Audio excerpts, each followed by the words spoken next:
Hello everyone, hope everyone is well, and this is another final update video. So yeah, we're going to be looking at 10 records, I think. So yeah, first album we're going to look at is from a woman that's not that well known unless you're very big into uh, post-punk music. So yeah, the first artist we're going to look at is Vivien Goldman. Now, Vivien Goldman is, unless unless you know your shit, then you're not going to know her. So what can I tell you about Miss Goldman? Um,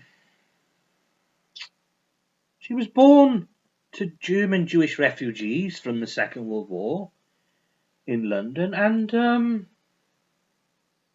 she became a reggae enthusiast.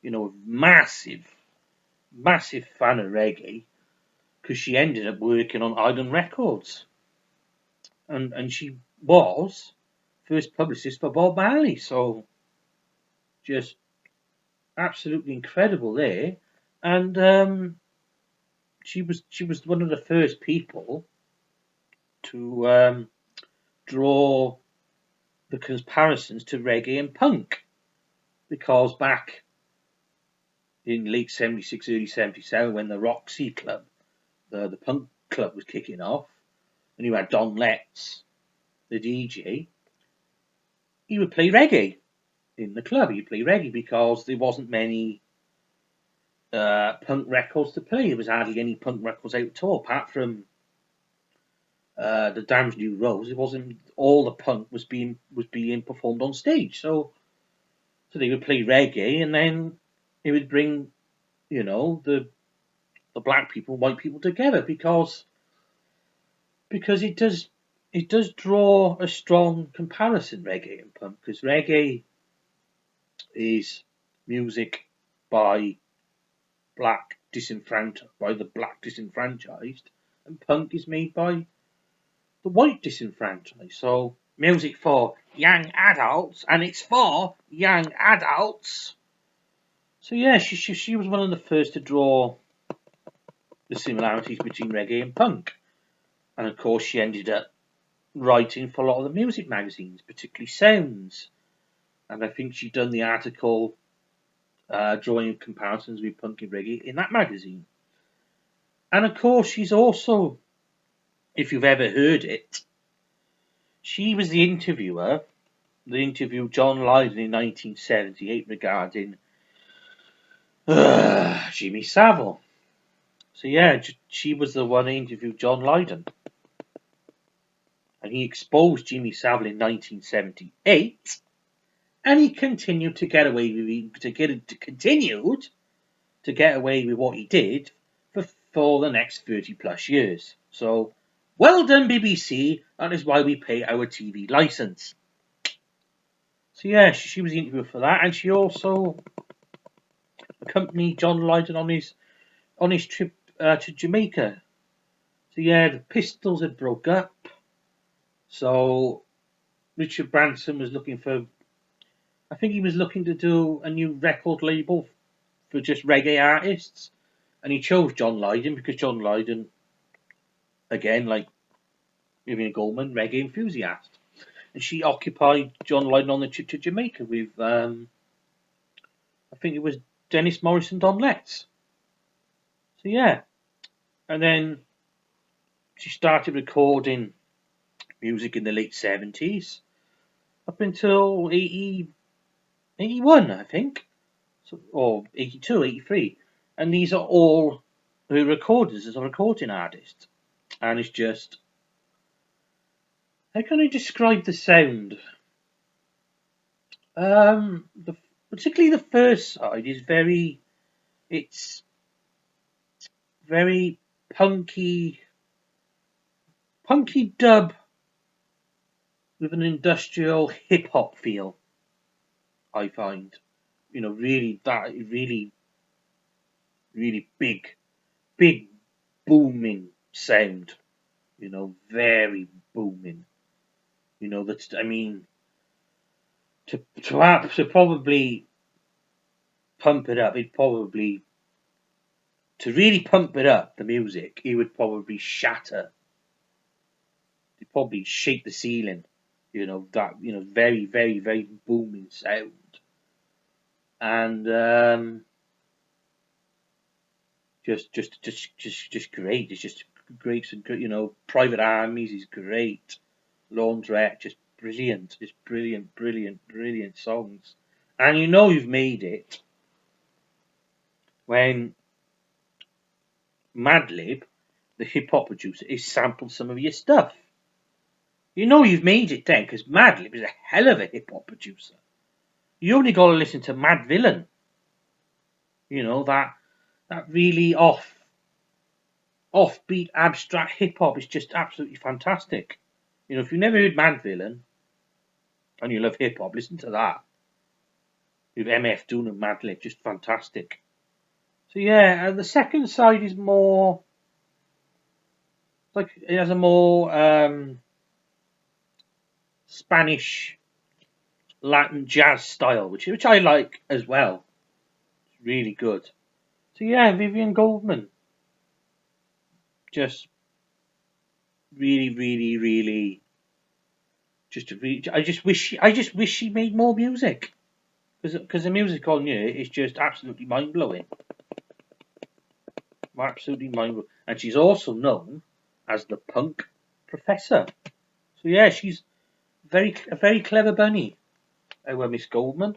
So yeah, that was Vivien Goldman. Next one is a compilation. It's a compilation of not 60s. Okay, right.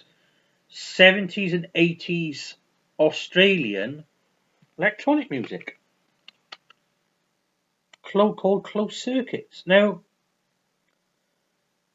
I don't know too much about Australian electronic music. The only artist I've heard of is Severed Heads and Icehouse, the synth pop group known for A Little Girl. So I thought, well, you take a punt, and it's some really good stuff in it, and it's what you expect from that style. It's what you expect: fun and quirky. It doesn't take itself too seriously, I don't think. It's some very quirky, imaginative stuff on there. So yeah, that's really good. It's a really good compilation, and I think it's another 2 volumes. So I may even get the other 2. So yeah, Closed Circuits. Next one is also Australian. The Church Seance. The Church Seance. Now I can't tell you too much about these guys, but they're alternative rock group from Australia. I've heard some of their stuff, and it's really good stuff. And their stuff is really hard to get hold of. I got this from Gloucester Antique Centre, and I was just thinking, and I just thought, if you hesitate, you won't get it. If you hesitate, it'll go. So I thought, get this. I haven't listened to it yet, but I will listen to it. So yeah, The Church Seance. Next one is quite frankly one of the greatest bands to come out of the post-punk era. Echo and the Bunnymen.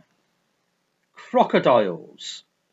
Ian McCulloch. Oh, he's such a happy chappy, isn't he? Yeah, such a happy chappy. So yeah, this is their first album. And I know, I mean, I haven't listened to it, but I know what to expect from Ian McCulloch. Just great, just really good stuff. I missed an opportunity to see these guys a couple of years ago, and my dad said they were brilliant. So he said he was a bit of a miserable sod, but he was really good, like, because they seen him just, I think, just after Rick Mail died, and Ian McCulloch was on about Rick Mail and Bottom, and some guy said, "Show us your bottom," and he didn't look impressed at all. He said, "If there's somebody if there's somebody standing next to you talking a load of shit, deck 'em for me, particularly if they're a fan." Yeah, very happy chap here, Ian McCulloch, because he once told James T. Bradford to fuck off when he asked for an autograph. So yeah, he's a bit, but he's a great singer. You know, he's a great singer. I might even write to him. I might write to Ian McCulloch, because you can't write to the police, Rick. They're fascists. Very well. I shall write to the lead singer of Echo and the Bunnymen. Dear Mr. Echo. So yeah, Crocodiles. Look, I haven't listened to it, but you know, it's just one of the greatest bands to come out of that post-punk era, and they should have been as massive as Simple Minds. They should have been as massive as U2, because the Will Sargent, just incredible. Will Sargent and Ian McCulloch and Will Sargent together, they just make gold mines of records. They just do, you know. So yeah, Echo and the Bunnymen, Crocodiles.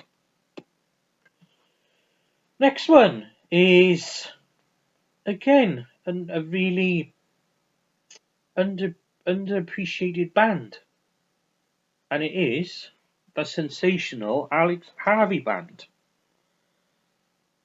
Just the impossible. Is it the impossible? The Impossible Dream. So yeah, Alex Harvey band. Their style is very theatrical, glam hard rock style. Yeah, that sort of style, sort of like Kiss before Kiss.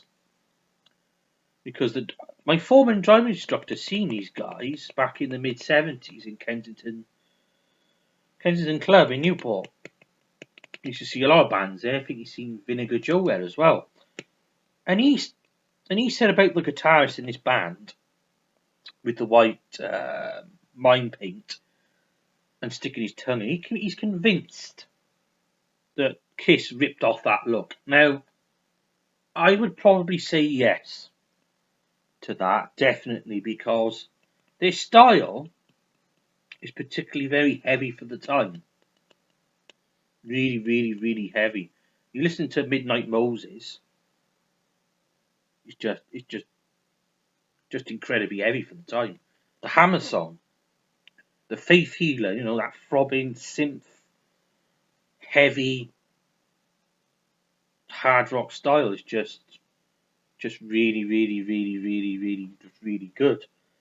And I haven't listened to this album yet, but I know a few tracks off it, and I know it's going to be good because it's Alex Harvey, you know, one of the just one of the greats.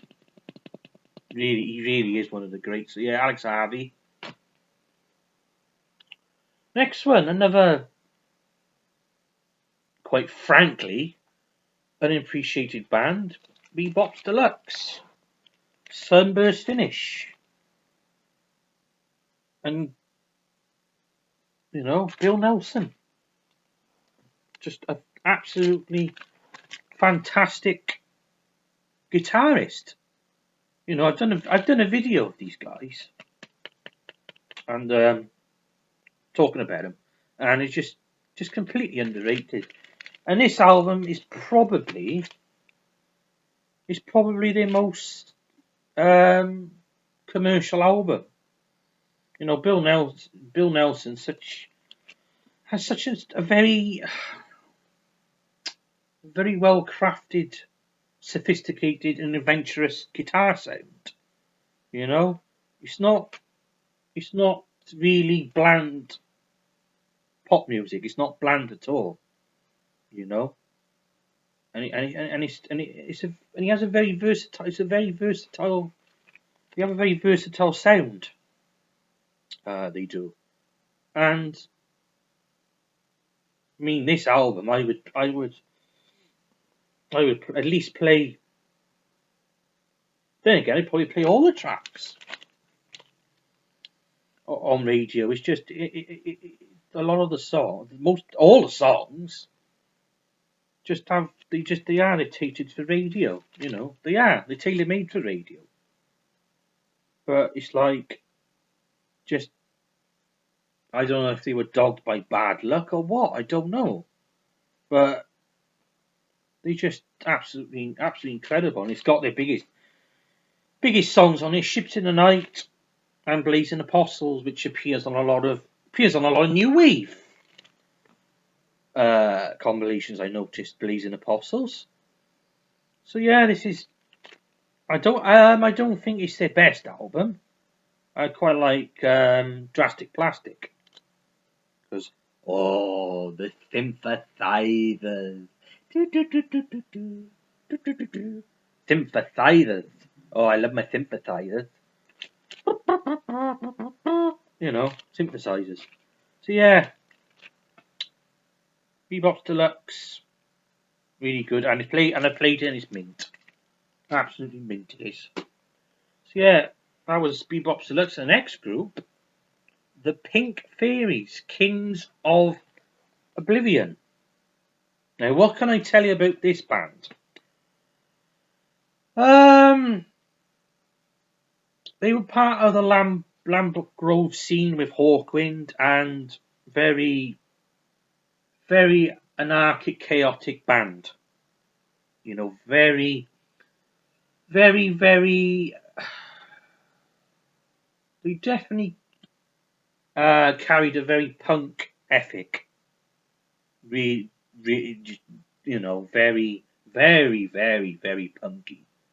Because they and Hawkwind, you know, they would play a lot of free benefit concerts, you know, for whatever the cause, whatever the benefit was for. And just an incredible band. These guys had two drummers. Twink, original singer, and Russell, is it Russell Hunter? I think it's Russell Hunter. And their sound just really, again, really heavy for its time. You know?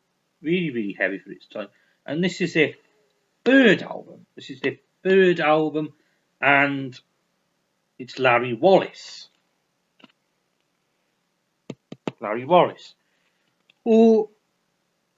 Who was in an early incarnation of Motorhead. So yeah, Larry Wallace, a very, very, again, an underappreciated guitarist. Just really, really good. I don't think it's their best album, because I love the first album, Never Neverland. I love that album. That album is just the bomb. You know, Do It. What an incredible song. It's just like two lines of verse. It's like, don't think about it, just do it.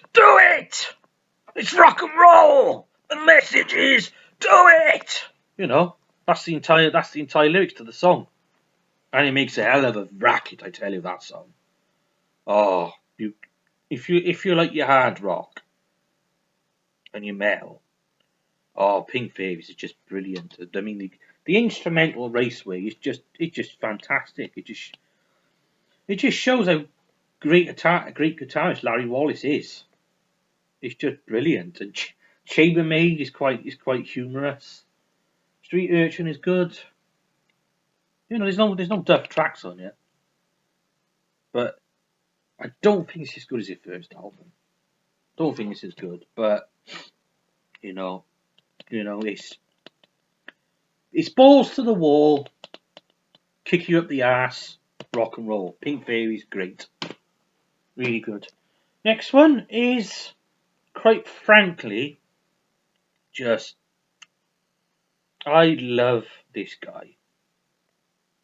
I just do. I just think, one of the most influential guys of all time, and it's Iggy Pop, the Idiot.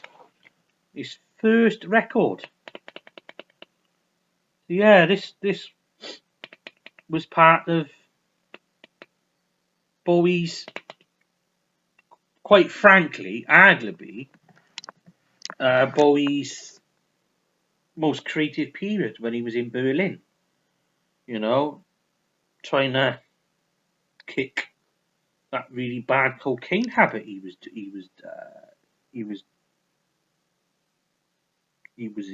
dabbling in, and all on about Hitler and the Third Reich and all about and he was on about occultism, just bizarre.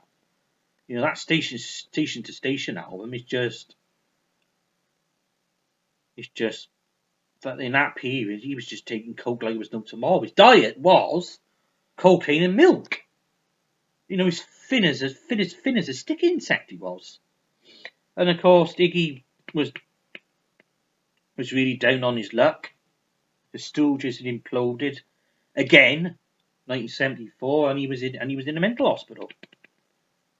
And then of course they relocated Iggy and Bowie, relocated to Berlin, and he just started, quite frankly, some of the greatest recordings in music history. And this was the first one, The Idiot, because stylistically it is more like a Bowie record. You can hear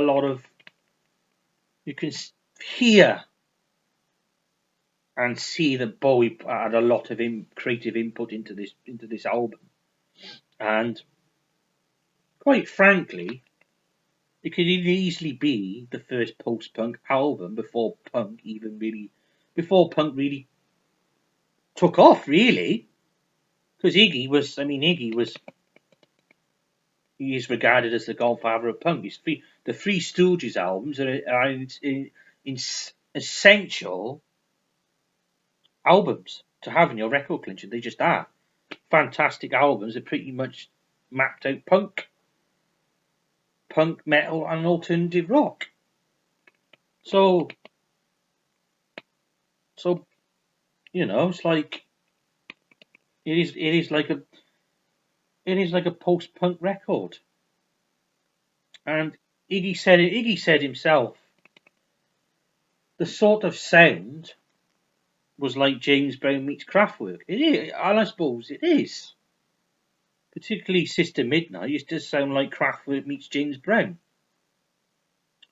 And his voice style is a lot more,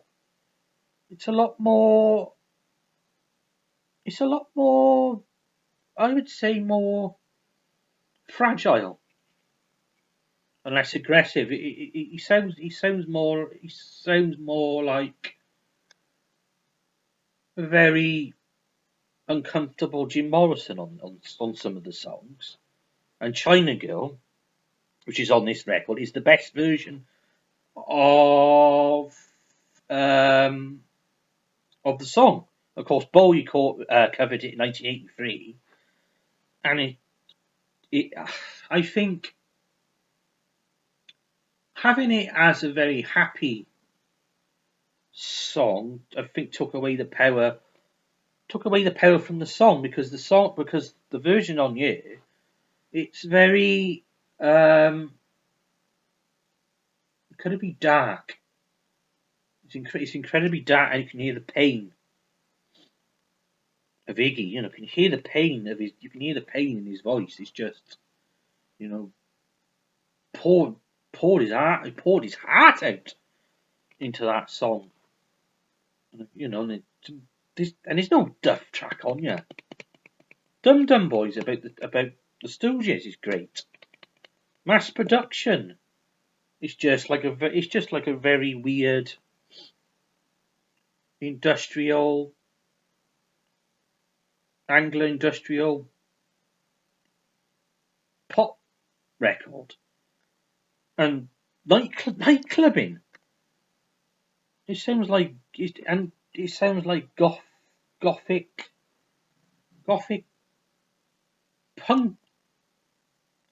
punk disco. You know, it sounds like robotic gothic punk disco. That's the only way to describe the track. You know, it's just absolute. This album is it probably is. It arguably it probably is Iggy's best record. I mean, Lust for Life is good. New Values is pretty underrated. Soldier is it has its moments, but and of course American Caesar's good and Brick by Brick is great. But this is just brilliant. It's just brilliant. If you haven't got this in your collection, you must. It's just brilliant. So yeah, Iggy Pop, the Idiot. Next one is a very, very, very, very, very, very, very peculiar band.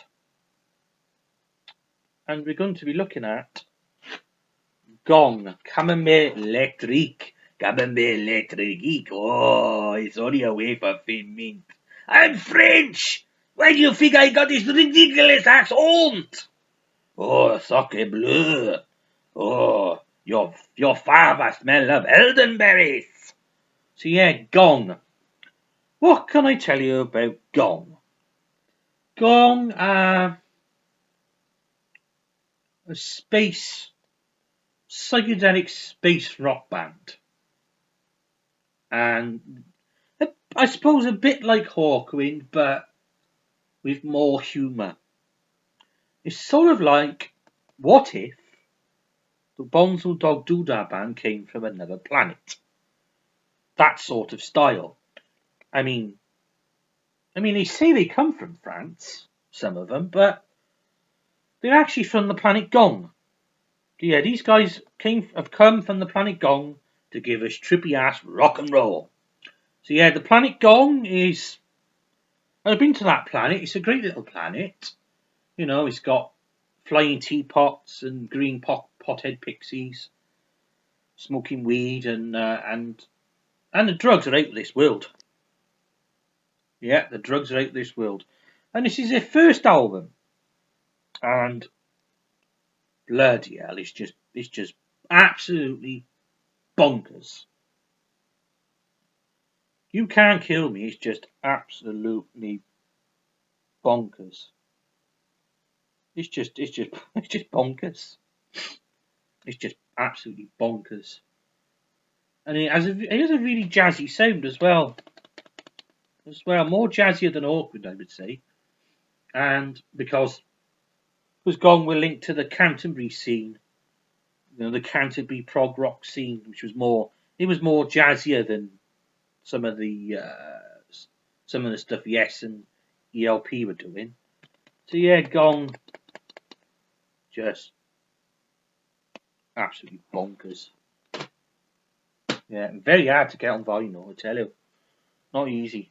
And the next one is German 70s rock. AshRa, New Age of Earth. Now, what can I tell you about this?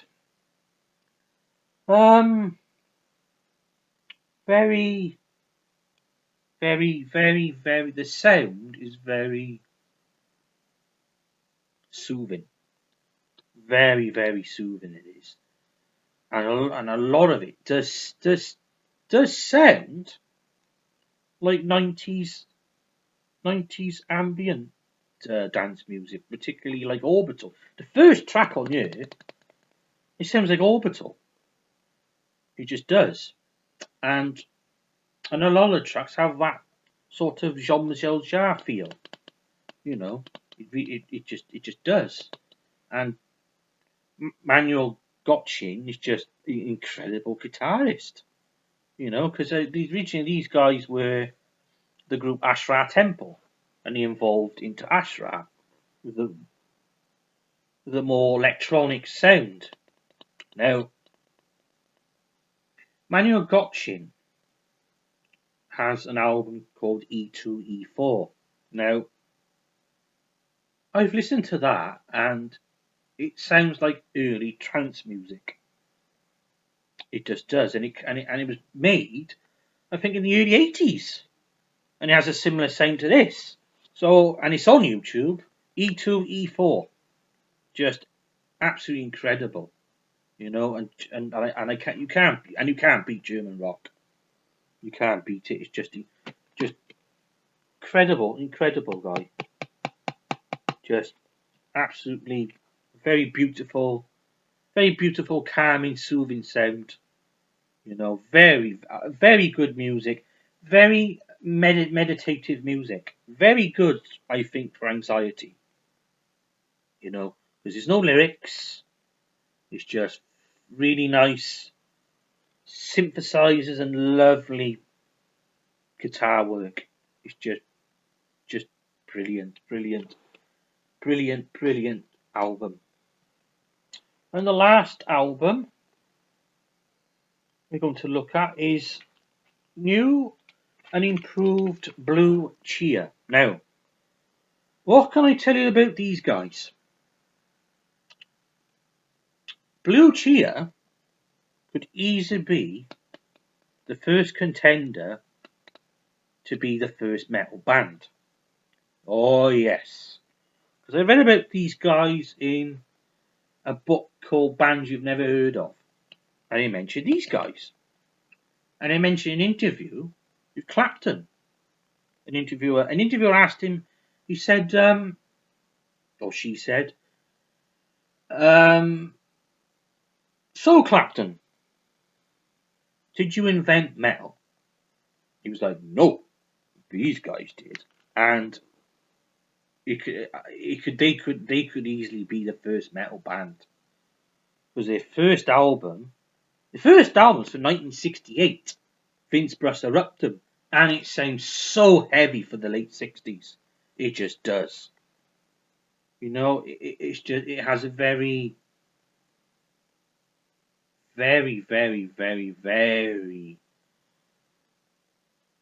ear-piercing, grungy sound.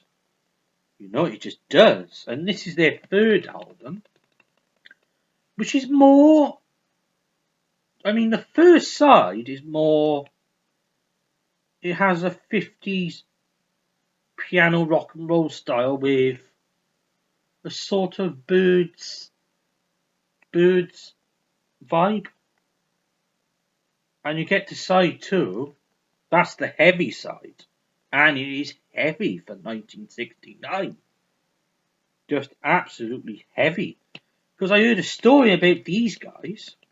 I don't know if it was they were recording this album, but one particular album, they were that loud in the recording studio, they blew out the mixing desk. That's how loud they were. They blew out the mixing desk. And they just absolutely, completely ahead of their time. Just incredible. Absolutely incredible. And their stuff's not easy to get hold of. You know, it just isn't. Because is it original pressing?